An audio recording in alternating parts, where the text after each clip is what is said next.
Bismillahirrahmanirrahim. Assalamualaikum warahmatullahi wabarakatuh. Didramatisasi dari sebuah kisah nyata, novel misteri dari Dewi Jambi atau R.D. Lestari. Beliau mengisahkan suami dari alam lain. Sebelum kita masuk ke bagian berikutnya, mari kita berdoa dulu. A'udzu bikalimatillahi tammati. Bismillahirrahmanirrahim. Wa huwas samiul alim. Allahumma shalli ala sayyidina Muhammad sallallahu alaihi wasallam. Ini dia bagian berikutnya.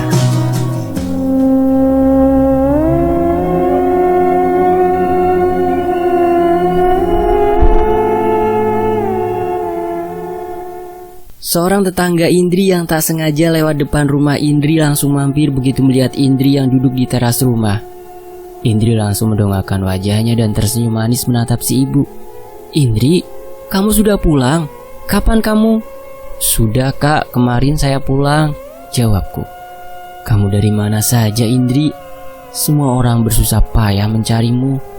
"Syukurlah kamu pulang dengan selamat." Wanita berbaju coklat bergaris itu menatap Indri penuh haru. "Saya diculik kak, dan tidak tahu siapa orang yang sudah menculik saya." "Ya Allah." "In, syukur kamu bisa pulang, In." "Iya kak, alhamdulillah." "Kak, saya boleh minta tolong?" Indri menatap si ibu lekat. Hatinya kini gundah gulana. Penolakan ibu membuatnya takut untuk kembali jujur dan memilih menuruti semua perintah ibu. "Minta tolong apa, In? Insya Allah kakak bisa bantu." "Kak, jika suatu terjadi kepada saya kelak, saat saya sedang menikah atau sebelum menikah, tolong sampaikan pada keluarga saya agar saya diantar ke hutan Uentira dan tinggalkan saya di sana," ucap Indri penuh harap. "Uentira? Kamu jangan bicara sembarangan, In. Itu kan hutan besar." "Iya, saya tahu, Kak. Saya mohon ya, Kak." "Iya, In. Udah, kamu jangan punya pikiran macam-macam. Oh ya, kakak permisi dulu ya. Biasa mau masak." Si ibu pamit dan disambut anggukan pelan dari Indri. Indri menatap sayu kepergian ibu. Hatinya perlahan lega. Bagaimanapun ia harus memberi pesan jika sewaktu-waktu hal buruk terjadi padanya. Keputusan ibu untuk menikahkannya pasti akan berbuah petaka bagi dirinya. Indri tahu ia salah, tapi ia tak mampu membantah ucapan ibu. Tidit! Suara klakson motor menyentak Indri dari lamunan. Matanya seketika berbinar melihat dua orang yang kini berlari menuju Indri, dirinya. Ya, siapa lagi kalau bukan kedua sahabatnya, Sri dan Rena. "Indri!" teriak mereka berbarangan. Indri dipeluk dan tangis mereka pecah bersamaan. "Duduk dulu, ayo kita duduk sini," ucap Indri saat tangis mereka mulai reda. "Kamu kemana aja, In? Bisa-bisanya hilang tanpa jejak. Kami di sini selalu memikirkanmu, In," cecar Rena sembari mengusap pipinya yang basah. "Kamu diculik Bima ya? Kan sudah kubilang, Bima bukan manusia," Sri berdecak. "Iya benar, aku juga sudah bilang, Bima bukan manusia." Indri tetap ngeyel. Rena menyahut ketus. "Iya, kalian benar, Bima bukan manusia. Tapi berkat dia aku selamat. Dan dia adalah suamiku sekarang." Indri menatap dua sahabatnya bergantian. "Hah? Suami?" Mata Sri dan Rena seketika terbelalak begitu tahu jika Bima sudah menikah dengan Indri. "Indri, kamu sudah gila ya? Bima bukan manusia, In. Sadar kamu, In." Sri mengguncang tubuh Indri. Tapi sahabatnya itu hanya diam dan memandang mereka dengan tatapan bingung. "Kalian tahu cinta? Aku tak peduli siapa Bima. Aku mencintainya." Indri beranjak dari duduknya dan menatap jalanan yang sepi di depan rumahnya. Sri dan Rena perlahan mendekati Indri. "In, kami menyayangimu. Kami hanya ingin kamu menemukan kebahagiaan dalam hidupmu. Jika kamu dengan Bima, kamu pasti akan dibawa ke dunianya, dan kita pasti tak akan pernah bisa berjumpa kembali." Rena terisak sembari memeluk sahabatnya. Aku tak mungkin meninggalkan kalian. karena kemungkinan besar aku akan segera dijodohkan ibuku secepatnya. Ia ingin aku melupakan Bima. Indri menghela nafas dalam. Tak terasa bulir bening itu mulai mengucur di sudut matanya. Sri menggenggam tangan Indri pelan. Sri, Rena, bisakah aku minta tolong pada kalian? Indri menatap kedua temannya penuh harap. Ada apa, In? Aku mungkin tak akan bisa seperti ini lagi. Mungkin setelah menikah akan ada kejadian ganjil pada diriku.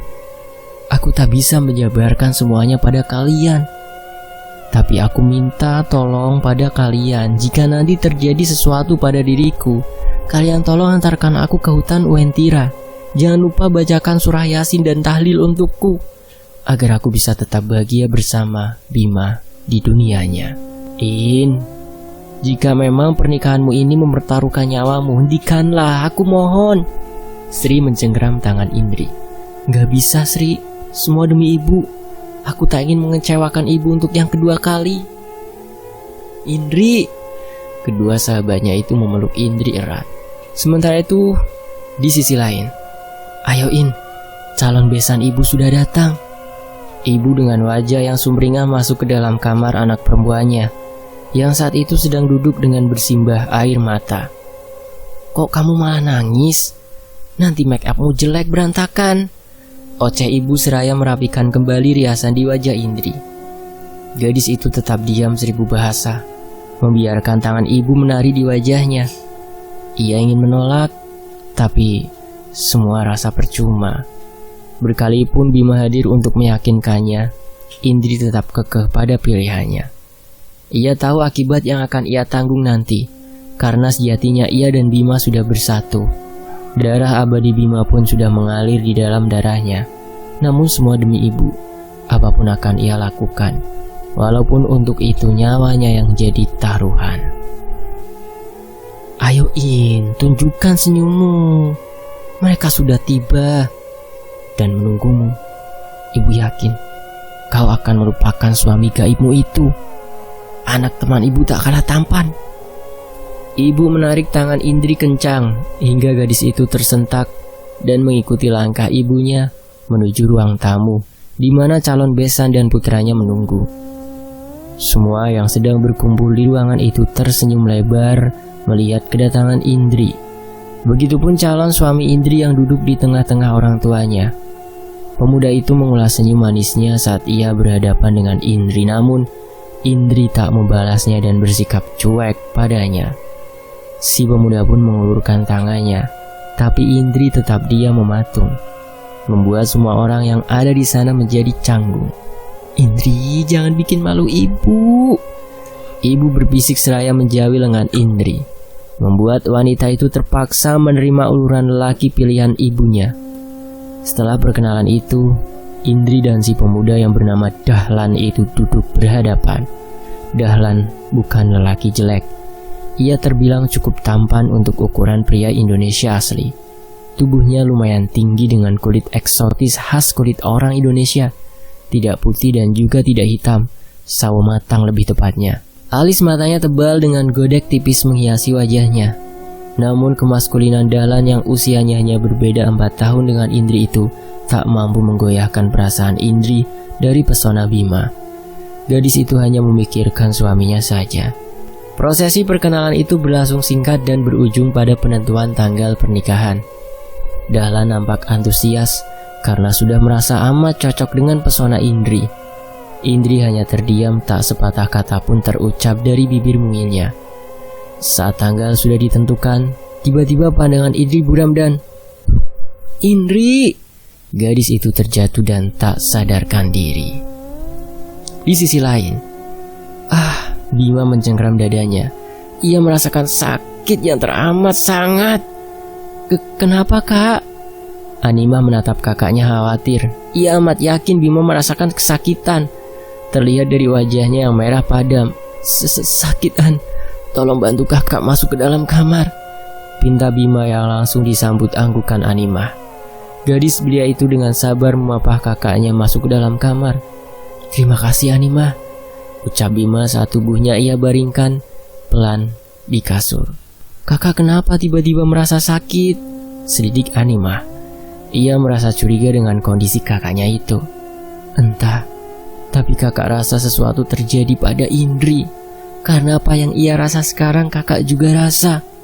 Itu semua karena darah abadi kakak yang bercampur dengannya. Bima berusaha mencari apa penyebab sakitnya itu. Lantas kenapa kakak masih di sini? Ayo kak, temui Indri. Mungkin ia berada dalam bahaya, desak Animah. Kakak takut kehadiran kakak akan jadi pengganggu karena apa kak? Karena Indri memutuskan untuk mengikuti kehendak ibunya. Ia akan menikah dengan pilihan orang tuanya. Tapi kak, jika itu terjadi bukankah Indri akan menjadi gila kak? Itu bahaya kak.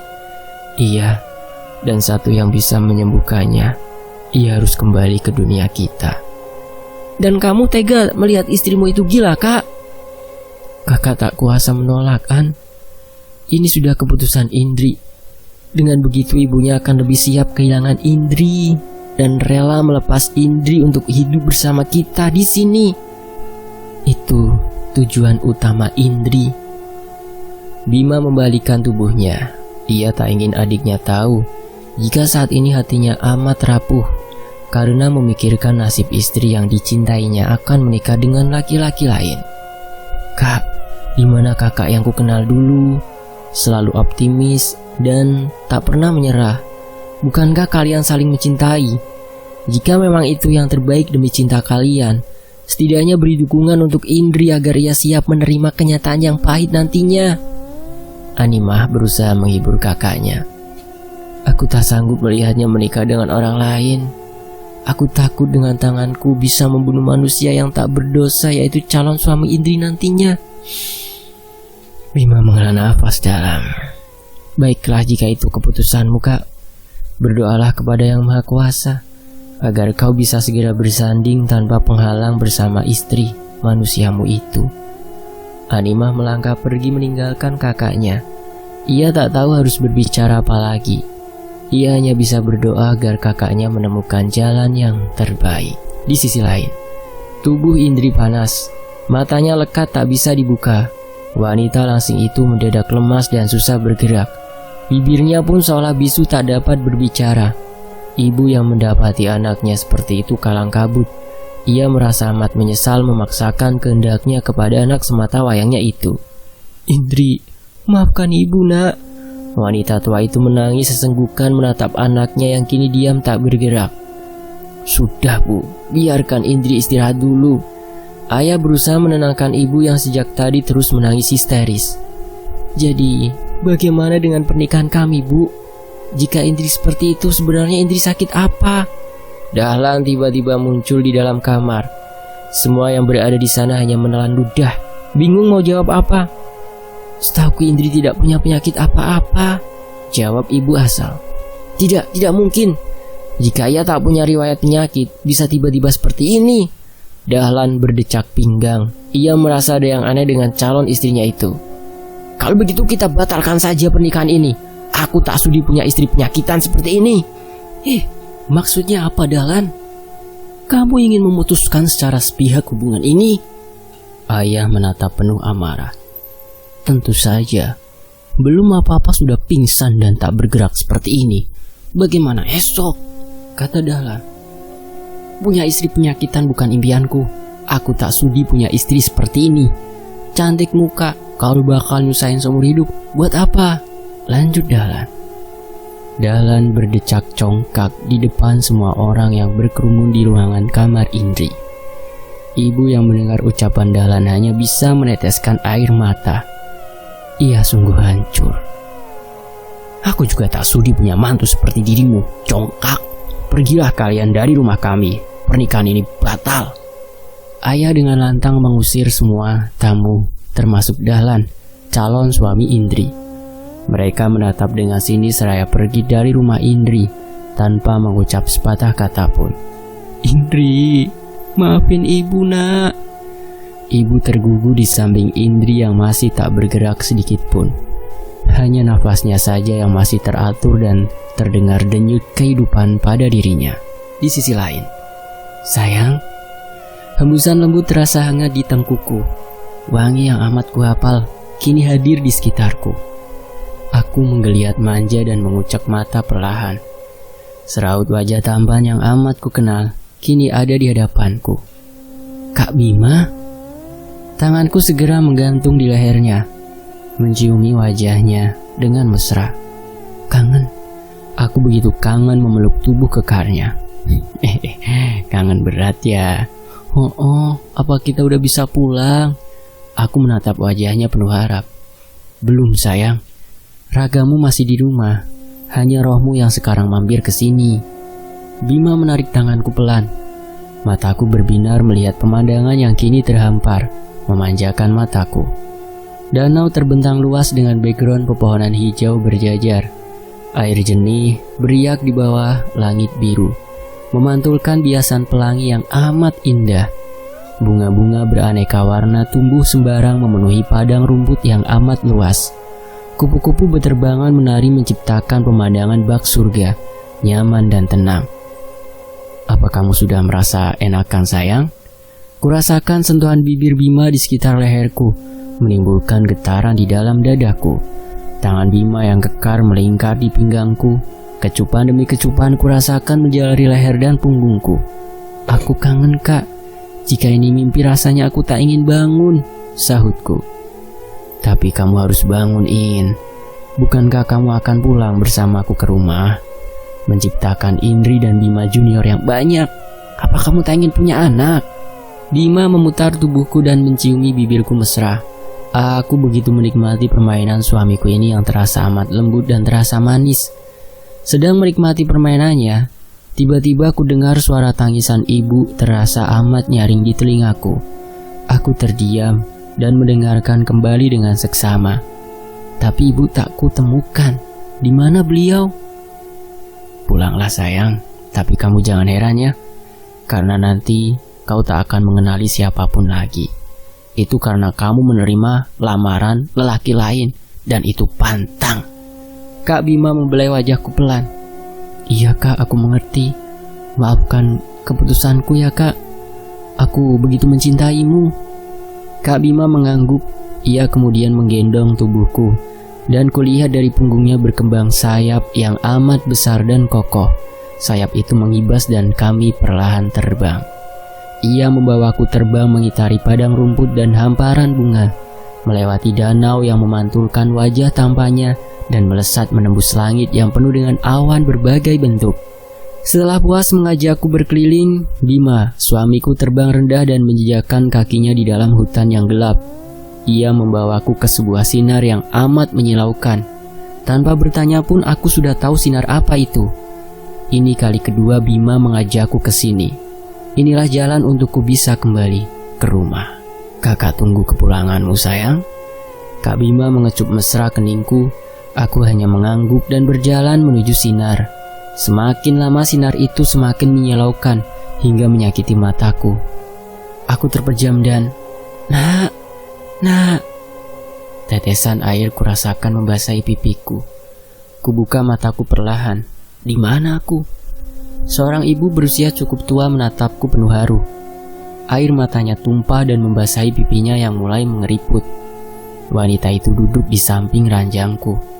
Di belakang ibu tadi, berdiri seorang lelaki yang juga sudah berumur menatapku dengan raut wajah penuh kekhawatiran. Sebenarnya siapa mereka ini? Kenapa mereka melihatku dengan wajah sedih begitu? Nak, alhamdulillah kamu sudah siuman. Wanita itu menatapku penuh haru dan menciumi pipiku. Aku hanya terdiam. Tak sedikit pun ingatanku berbicara tentangnya. Tempat ini begitu asing. Indri, kamu kenapa nak? Indri? Ibu itu menyebutku Indri. Apa itu namaku? Batinku. Indri, jawab nak. Ayah, kenapa Indri menjadi seperti ini? Wanita itu menatap suaminya bingung. Lelaki yang ditatapnya hanya diam terpaku. Ayah, jawab ya, jangan diam saja. Ayahku pun berkata, jadi ayah disuruh apa bu? Ini semua kan karena ulahmu. Jika saja kamu mau menerima Indri dan kehidupannya, aku yakin Indri tak akan menjadi seperti ini. Iya, kalau tahu begini aku tak akan memaksa Indri menikah. Aku menyayangi Indri ya. Ya sudah, kau terimalah ulah perbuatanmu. Indri tak akan bisa kembali seperti dulu. Kita sudah kehilangan dia. Lelaki itu luruh dan menangis tergugu. Begitupun wanita yang sejak tadi menyebut dirinya ibu. Aku ingin menolong tapi aku ini siapa? Sementara itu di tempat lain, Indri, jangan makan itu nak. Ya Allah ya, tengok ini Indri makan apa? Ayah yang sejak tadi sedang asyik berkebun tergopoh-gopoh berlari mendekati ibu yang sejak tadi berteriak tak karuan menyebut nama anak sematawayangnya. Nenek yang sibuk memberi makan ayam pun terseok-seok berjalan mendekati Ningrum, menantu kesayangannya itu. Mata mereka terbelalak begitu mendapati Indri yang sedang mengunyah daging merah beserta darah yang masih menempel di sana. Ia seolah enggan melepas ayam yang sudah terkoyak di beberapa bagian dan mati dengan kondisi mengenaskan itu. Bulu-bulu ayam pun belum tercabut, semua dalam keadaan utuh. Ibu berusaha menarik bangkai ayam dari tangan Indri, tapi gadis itu tetap kekeh mempertahankan ayam tangkapannya itu. Ia begitu menikmati, seolah itu adalah ayam panggang kesukaannya. Bu, kenapa Indri begitu? Mana ibu tahu ya? Tahu-tahu begitu keluar rumah, ibu lihat Indri amat lahap menyantap bangkai ayam itu. Sahut ibu sembari bergidik ngeri. Ningrum, anakmu kok jadi kayak mayat hidup gitu? Nenek menatap pias cucu kesayangannya yang saat ini kondisinya amat sangat memprihatinkan.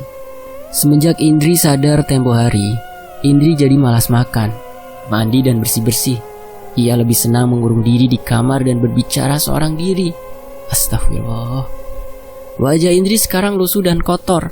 Ia suka berteriak dan menangis tanpa sebab, membuat Indri jarang dibawa keluar rumah. Seperti siang ini, Indri yang biasa di kamar kemungkinan bosan dan pergi keluar. Kak Indri makan apa itu? Ih, Indri, kenapa jadi kayak orang gila begini?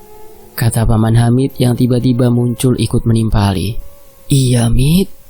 Kakak pun heran kenapa Indri berubah jadi begini. Kata ayah yang sedari tadi dia membuka suara. Ia dengan sabar menarik Indri menjauhi ayam yang sudah habis paruh itu. Bulu ayam sempat menempel di bibir dan wajah Indri. Ayah dengan telaten membersihkannya. Cepat bawa masuk Indri sebelum ada yang tengok. Ayah memberi isyarat pada ibu agar segera membawa anaknya masuk ke rumah. Namun sial, tetangganya ada yang tak sengaja lewat dan mampir melihat kondisi Indri. Mbak Ningrum, kenapa wajah Indri banyak bercak darah begitu? Maya, iya ini. Mbak gak tahu tiba-tiba Indri makan ayam begini. Ibu yang kadung malu berusaha jujur kepada tetangganya itu. Saya mau bawa Indri masuk dulu ya. Ibu mengulas senyum getir. Tunggu Mbak, ada yang mau saya sampaikan. Ini tentang Indri. Wanita itu berusaha menghentikan langkah ibu. Ibu seketika berbalik dan menatapnya lesu. Ada apa Maya? Mbak, Indri pernah berpesan sesuatu padaku. Pesan? Semua anggota keluarga Indri yang berada di situ serentak bertanya. Mereka penasaran dengan isi pesan yang akan disampaikan. Wanita berkulit gelap itu kemudian mengajak ibunya Indri duduk berhadapan, sedangkan Indri dibawa masuk neneknya. Mbak, sebelum Indri sakit, ia sempat menitip pesan padaku. Ia berpesan, jika suatu saat terjadi sesuatu padanya, ia minta tolong diantarkan ke hutan Uwentira, ujarnya. Netra wanita parubaya itu membesar, nadinya berdetak tak beraturan. Peluhnya mulai mengucur di ujung keningnya yang mulai mengeriput karena usia. Uwentira? Hutan penuh misteri itu, sahutnya yang diiringi anggukan pasti wanita yang duduk dengan berhadapan dengannya. Ibu dan ayah saling berpandangan. Apa maksud Indri berpesan seperti itu? Apa ada sesuatu di balik pesannya dulu? Di sisi lain, Indri, jangan makan itu nak. Aku sempat menoleh wanita tua berjilbab ungu yang sedang berteriak di hadapanku ini. Mau apa sebenarnya wanita ini? Mengganggu kesenanganku saja. Sebenarnya apa yang salah? Kenapa dia berteriak begitu? Aku hanya melihat ayam panggang sedang makan beras di pekarangan belakang rumah. Aku bosan terus dikurung di dalam kamar. Sesekalilah aku keluar menghirup udara bebas.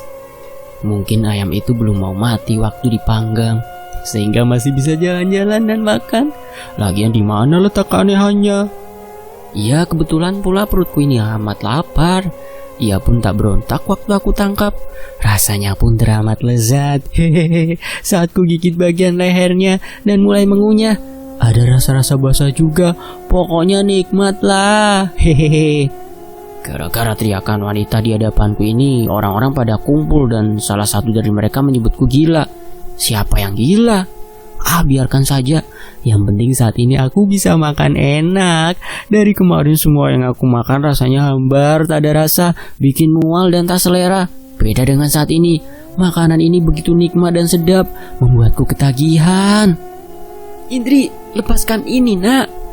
Aku mendongak saat seorang lelaki tua mendekatiku dan mengambil ayam panggang dari genggamanku.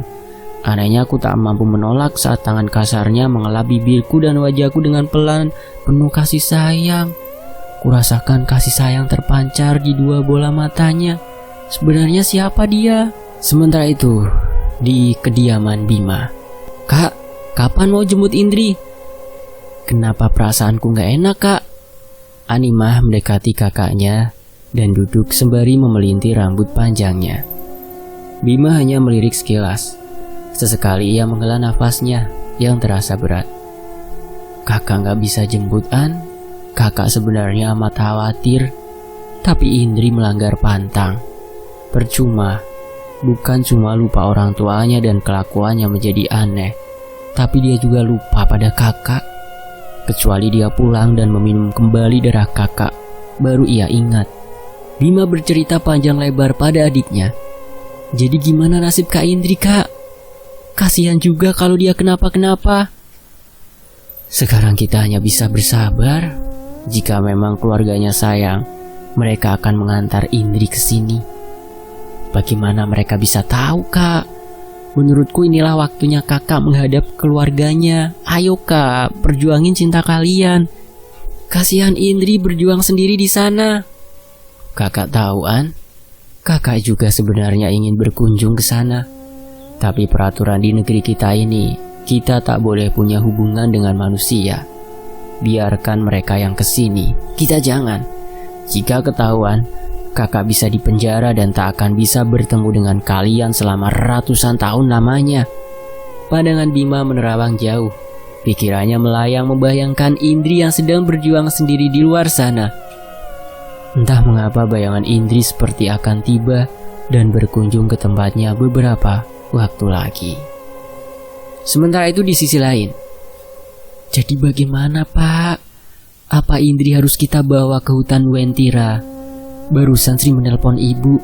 Dia tak bisa berkunjung ke sini menjenguk Indri karena ada urusan bersama Rena di universitas tempatnya menuntut ilmu. Dia hanya berpesan jika kita harus membawa Indri ke hutan Wentira seperti pesan Indri pada mereka. Ibu menatap suaminya yang sedari tadi hanya diam membisu. Raut wajah ayah begitu serius menatap wajah putri semata wayangnya yang semakin lama semakin lusuh dan suram. Ya, ibu menyentuh tangan suaminya itu dengan lembut. Matanya mulai berkaca-kaca. Ia yakin di dalam lubuk hati suaminya itu tertancap duri yang amat tajam. Hatinya sakit seperti yang ia rasakan saat ini. Ibu beranjak, berjalan perlahan menuju ujung ranjang tempat Indri diikat kaki dan tangannya. Gadis itu hanya menatap tanpa bereaksi apapun. Pandangannya kosong. Sesekali ia menangis, tapi detik berikutnya ia tertawa tanpa sebab. Maafkan ibu, nak. Ibu terlalu egois. Wanita tua itu menunduk sembari terisak. Dadanya amat sesak. Kita bawa Indri ke hutan itu seperti pesan orang-orang pada kita. Ayah tak ingin melihat Indri terus menderita seperti ini. Ia harus bahagia walaupun tidak bersama kita. Ayah menyentuh punggung ibu dan mencium keningnya pelan. Ibu mendongak dan menatap suaminya penuh haru. Berarti kita harus rela melepas Indri, ya? Iya, Bu. Demi kebahagiaan Indri, kita harus rela. Ayah membelai kepala ibu dengan haru. ibu akhirnya mengangguk dan mengiyakan ucapan ayah. Demi kebahagiaan Indri, mereka harus rela melepas Indri. Meskipun dengan keputusannya itu, mereka akan menerima konsekuensi berat, berpisah selamanya. Sementara itu di sisi lain, Animah, kakak akan pergi. Hati kakak berkata jika hari ini Indri akan diantar ke ujung hutan, orang tuanya pun akan datang. Bima mengusap pelan wajah adiknya. Benar kakak, aku tunggu Indri di rumah saja ya, kakak hati-hati. Animah melambaikan tangannya saat Bima bergegas menuju mobilnya. Dalam hati ia berdoa semoga Bima dan Indri bisa bahagia selamanya.